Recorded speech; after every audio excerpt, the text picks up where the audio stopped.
விவரங்களை வழங்குவதற்காக இணைந்திருக்கிறார் செய்தியாளர் செந்தில்குட்டி. செந்தில்குட்டி, விவரங்களை நீங்க விரிவா வழங்கலாம்.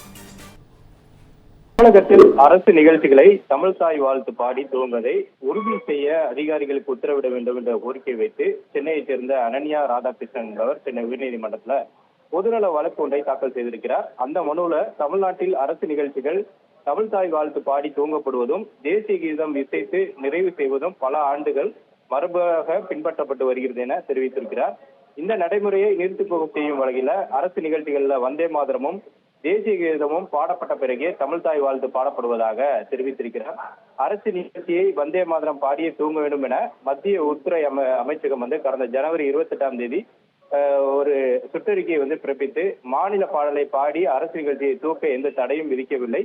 அந்த சுற்றறிக்கையில் அது போன்று எந்த ஒரு தடையும் விதிக்கவில்லை என்பதையும் அவர் சுட்டிக்காட்டியிருக்கிறார். இந்த வந்தே மாதரம் பாடலை முதலில் பாட வலியுறுத்தி மத்திய அரசு பிறப்பித்த அந்த சுற்றறிக்கையை ரத்து செய்ய வேண்டும். எதிர்காலத்தில் அரசு நிகழ்ச்சிகள்ல இந்த கலாச்சார மோதலை தவிர்க்கும் வகையில தமிழ்தாய் வாழ்த்தை முதலில் பாடுவதற்கு தகுந்த நிர்வாக அறிவுறுத்தல்களை பிறப்பிக்க வேண்டும். அரசுக்கு இது தொடர்பாக உத்தரவுகளை பிறப்பிக்க வேண்டும் என்ற கோரிக்கை வைத்து இந்த வழக்கானது தாக்கல் செய்யப்பட்டிருந்தது. இந்த வழக்கு தலைமை நீதிபதி தர்மதிகாரி மற்றும் நீதிபதி அருள்முருகன் அடங்கிய அமர்வுல விசாரணைக்கு வந்தபோது மத்திய அரசு தரப்புல ஆஜரான வழக்கறிஞர் மத்திய உள்துறை அமைச்சகம் புதிய அறிவிப்பாணையை பிறப்பிடுவதால் இந்த வழக்கு செல்லத்தக்கதல்ல என்பதை நீதிமன்றத்தில் தெரிவித்தார். மேலும் மத்திய அரசு பிறப்பித்திருக்கக்கூடிய இந்த அறிவிப்பாணையில அரசு நிகழ்ச்சிகள்ல முதல்ல வந்தே மாதரமும் அதைத் தொடர்ந்து தேசிய கீதமும் பாட வேண்டும் என தெரிவிக்கப்பட்டிருக்கிறது. மாநில பாடலான தமிழ்தாய் வாழ்த்தை கடைசியில் பாட வேண்டும் என்று அறிவிப்பாணையில் எங்கும் வற்புறுத்தவில்லை என்பதையும் அந்த நீதிமன்றத்தில் ஒரு விளக்கமாக தெரிவித்தார்.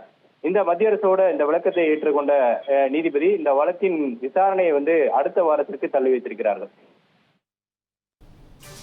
விவரங்களை வழங்கியமைக்கு நன்றி செந்தில்குட்டி.